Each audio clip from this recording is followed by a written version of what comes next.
নায়ক নায়ক ভাব চলে আসলাম কিশোরগঞ্জ হাওর। পানির উপরে ট্রলার, ট্রলারের উপরে মাল, ট্রলারের উপরে বন্ধুরা সবাই একসাথে আড্ডা মেরে দুপুরে খাইতে গেলাম ভাই মাছ দিয়ে। হ্যালো ভিউয়ার্স, আসসালামু আলাইকুম। আশা করি সকলে ভালো আছেন। আজকের ব্লগটি হতে যাচ্ছে, আজকে আমরা সকলে মিলে চলে গেলাম কিশোরগঞ্জ। অনেক অনেক নৌকার মাঝে বন্ধুরা সবাই মোটর সাইকেল নিয়ে চলে গেলাম কিশোরগঞ্জে। সুন্দরের কোনো শেষ নেই। তারপরেও আমরা চলে আসলাম কিশোরগঞ্জ। কিশোরগঞ্জ দেখেন, এদিকে ট্রলার ওইদিকে ট্রলার, ট্রলার গুলা দেখতে অনেক সুন্দর, তাই তো চলে আসলাম কিশোরগঞ্জ। বন্ধুরা সবাই একসাথে, তাই তো আড্ডা দিচ্ছি পানির উপরে। আমিও আছি তাদের সাথে। আজকের ব্লগটি দেখবেন সবাই একসাথে। অনেক কাঁঠাল যাচ্ছে পানির উপর দিয়ে, ট্রলার দিয়ে, অনেক সুন্দর।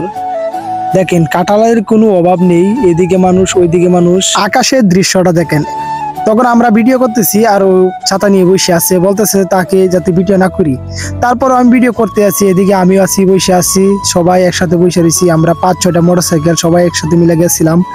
এদিকে বিজয় দেখেন গরমের ঠেলায় সে একবারে ল্যাংটা হয়ে গেছে। আবার এদিকে দেখেন ফটোশপের কাজ চলতেছে। কিশোরগঞ্জের হাওরের কোনো কুল কিনারা নাই, অনেক অনেক পানি। যেদিকে যাচ্ছি সেদিকে শুধু পানি দেখতেছি। আর স্পিড বোট গুলো অনেক গতিশীল ভাবে যাচ্ছে। আমরা শুধু তার ছবি তুললাম বা ভিডিও করলাম। আর আমার বন্ধুরা এক একটা ছবি তোলার জন্য পাগল হয়ে গেছে। আর ট্রলার দিয়ে অনেক অনেক মানুষ ভ্রমণ করতেছে। আর এদিকে আসলে দেখতে পারবেন সমুদ্রের একটি অনেক সুন্দর একটি দৃশ্য, যেমন কক্সবাজারের যে ফিলটা পাওয়া যায়। দেখেন পানির গতিশীলটা কত। আমার কাছে কিন্তু অনেক ভালো লাগলো। সারাদিন ঘুরলাম, কিন্তু অনেক রোদ ছিল, তাই অনেক মানুষই আমরা অসুস্থ হয়ে গেছিলাম। তারপর কিছুক্ষণ পর দেখতে পারবেন পানিতে নামবো, সবকিছু দেখাবো আজকের এই ভিডিওতে। পুরো ভিডিওটি দেখেন, আশা করি অনেক ভালো লাগবে। কারণ আমার কাছে যখন অনেক ভালো লেগেছে, তাহলে আপনাদের কাছেও ভালো লাগবে। দেখেন ট্রলারগুলো এই দিক দিয়ে যাচ্ছিল, এই ট্রলারটা তারপর রাস্তায় আটকে গেছে। তারপর আমাদের ট্রলারটা অন্য দিক দিয়ে ঘুরিয়ে তারপর আমরা পার হয়ে গেছি। পার হয়ে যাওয়ার পর দেখতে পাচ্ছেন অনেক পিলার। এই পিলার গুলো হয়তো আমার মনে হয় যে এদিক দিয়ে সেতু হবে। আমার জীবনে প্রথম চলে গেছি কিশোরগঞ্জ, তাই হয়তো আমি বেশি একটু চিনি না। যতটুকু দেখলাম অনেক ভালো লাগলো। তারপর আমরা গাড়িটি আস্তে আস্তে নামাইলাম। দেখেন তারপর সবাই মিলে গাড়িগুলো আমরা আস্তে আস্তে নামাইলাম। নামানোর পর আমরা মূল গন্তব্যে চলে যাব। দেখতেই পারছেন এদিক দিয়ে কিভাবে গাড়িগুলো নামাচ্ছি আস্তে আস্তে। অনেক বড় বড় গাড়ি, তাই একটু আস্তে ধীরে নামাতে হবে। যদি একটি অ্যাক্সিডেন্ট হয়ে যায় তাহলে গাড়ির সমস্যা। এদিকে আমার বাবা অজিজুল, মানে আমার শ্বশুর, তিনিও গাড়িটি দেখেন কিভাবে পার্কিং করতেছে। এই যে দেখেন শেষ আমার বাবা শেষ। তারপরে জায়গাটি গিয়া আমি কয়েকটা টিকটক, স্লো মোশনের টিকটক করে নিলাম। আর এই জায়গাটার নাম কি আপনারা যদি জানেন তাহলে কমেন্টে জানাবেন।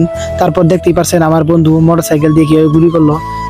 পুরা মোটরসাইকেল চালাচ্ছি, অনেক সাহসী পুরুষ, তাই কিন্তু সে ভালোভাবে মোটরসাইকেল চালাচ্ছে। আর এদিকে দেখতে পাচ্ছেন পানির স্রোত, কত স্রোত ভাই। দেখেন পানি কি স্রোতে নামতেছে। রাস্তাঘাট ভালো ভাইয়া, বন্ধুরা সবাই মোটরসাইকেল চালাইলো চোখ বন্ধ করিয়া।